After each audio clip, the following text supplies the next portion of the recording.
नमस्कार दोस्तों, मेरा नाम है आशुतोष और आप देख रहे हैं डायनामिक इम्पल्शन। आज के इस वीडियो में हम बात करेंगे 16 सितंबर 2022 के करंट अफेयर्स के। ज्ञान को कभी भी छोड़ना चाहिए, इसलिए वीडियो को अंत तक अवश्य देखिएगा।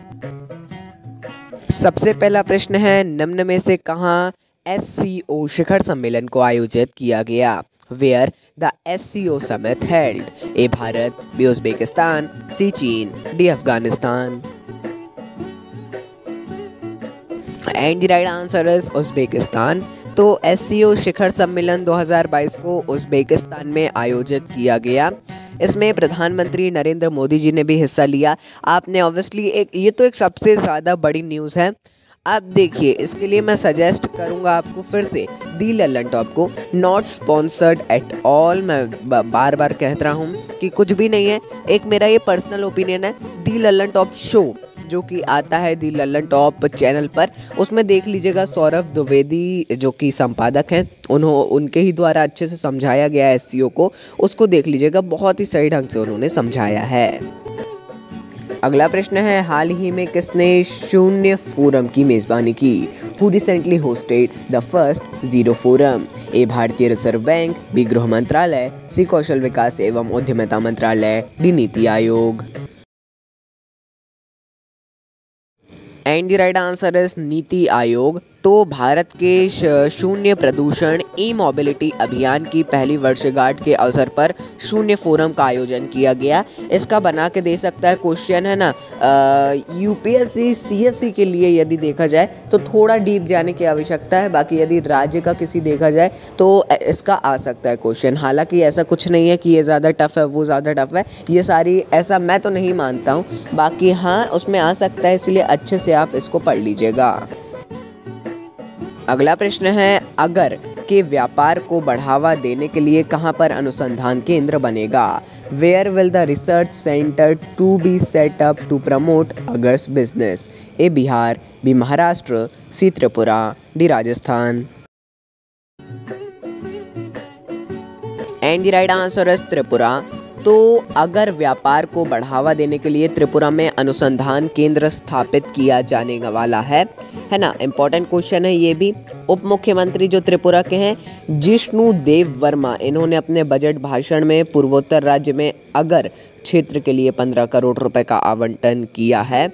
अगर लिखा है, लेकिन वो अगर है, इसके बारे में पढ़िएगा। कई लोगों को पता होगा कि ये प्रयोगशाला में सूक्ष्म जीव के जो भोज्य पदार्थ होते हैं उनको ठोस बनाने के लिए उपयोग किया जाता है।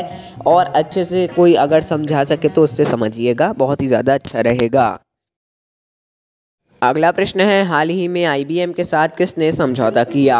Who has recently tied up with IBM? A BSNL, B Vodafone Idea, C Reliance Jio, D Airtel. And the right answer is Airtel. तो हाल ही में IBM और भारतीय एयरटेल ने एयरटेल के एज कंप्यूटिंग प्लेटफॉर्म को तैनात करने के लिए करार किया है, एक दूसरे के साथ में समझौता किया है। एक बहुत ही अच्छी बात है ये।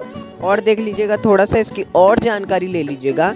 और क्या होता है ये एज कंप्यूटिंग, क्या है ना, ये भी एक प्रश्न है बहुत ज़रूरी टेक्नोलॉजीज़ के क्षेत्र से, इसको भी देख लीजिएगा। इम्पॉर्टेंट तो है ही, मैंने इतना बता दिया। अगला प्रश्न है, निम्न में से कहाँ की जनता को मुफ्त स्वास्थ्य सेवाएं मिलेंगी? Which of the following people will get free health services? A Bhopal, B Nai Delhi, C Agra, D Mumbai. And the right answer is Mumbai.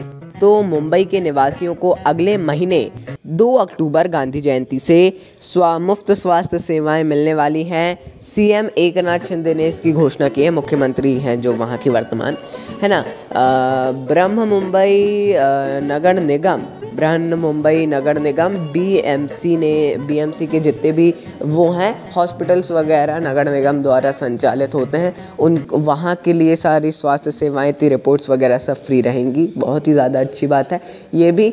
और अब मैं नाम नहीं लेना चाहूँगा मैं किसकी बात करने वाला हूँ, कोई एक सिस्टम करके है ना, मैं नहीं करना चाहूँगा। वैसे भी आपको पता ही है, डायनामिक इम्पल्शन में किसी भी विवादित चीज़ की हम जानकारी अधिकतर नहीं देते हैं और ना ही इस पर ज़्यादा बात करने पे फोकस करते हैं।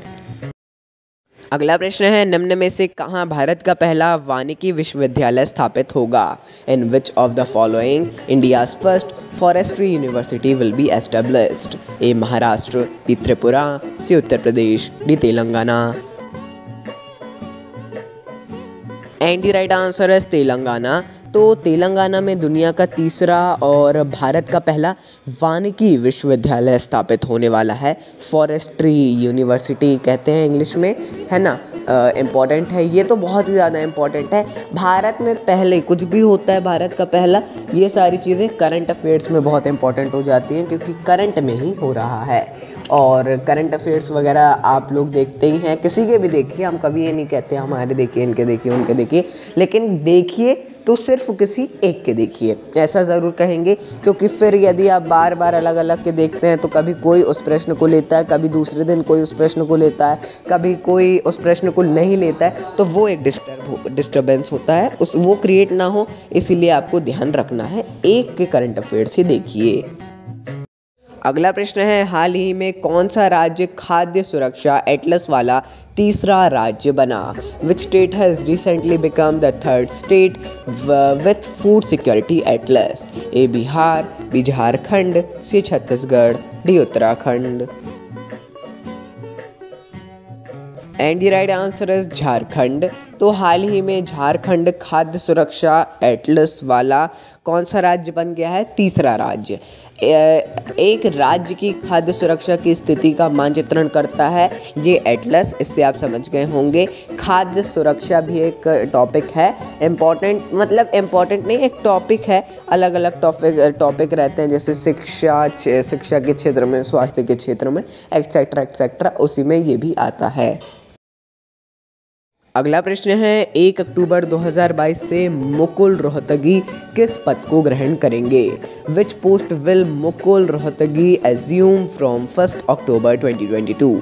ए Bharatiya Reserve Bank governor, B attorney general, C DRDO महानिदेशक, डी नीति आयोग उपाध्यक्ष। And the right answer is attorney general. तो मुकुल रोहतगी 1 अक्टूबर से देश के शीर्ष कानून अधिकारी के रूप में अपना दूसरा कार्यकाल शुरू करते हुए फिर से भारत के लिए अटॉर्नी जनरल बनने वाले हैं। ये पहले भी इस पद को संभाल चुके हैं। अभी जो वर्तमान में 91 वर्षीय 91 वर्ष के हैं वो वकील के वेणुगोपाल, ये इनका पदभार संभालेंगे। और अब वो वाकई में ही इसमें उतना ध्यान नहीं दे पाएंगे, ऑब्वियसली एजड हैं, उतना स्वास्थ्य पर भी उनको ध्यान देना आवश्यक है। और ये करीब 65 to 67 ईयर्स के हैं। I am not confirm about that, please एक बार इसको चेक करिएगा। तो दोस्तों, ये था अंतिम प्रश्न। आपको कुछ भी डाउट हो आप कमेंट सेक्शन में पूछ सकते हैं। मिलते हैं अगले वीडियो में। नमस्कार। Dynamic impulsion.